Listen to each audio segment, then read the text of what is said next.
প্রিয় দর্শক আসসালামু আলাইকুম। 21শে ফেব্রুয়ারি কেন্দ্র করে গতকালকে সবচেয়ে বেশি ফুল বিক্রি হয়েছে।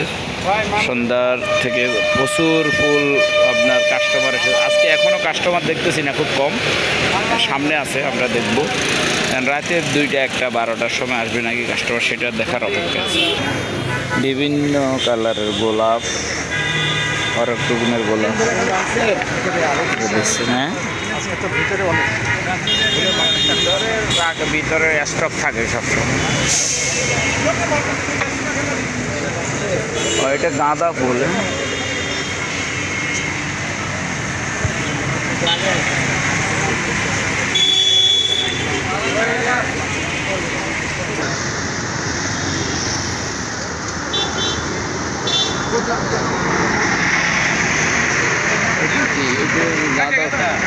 গাছ শুদ্ধ কাইটে নিয়ে এসছে।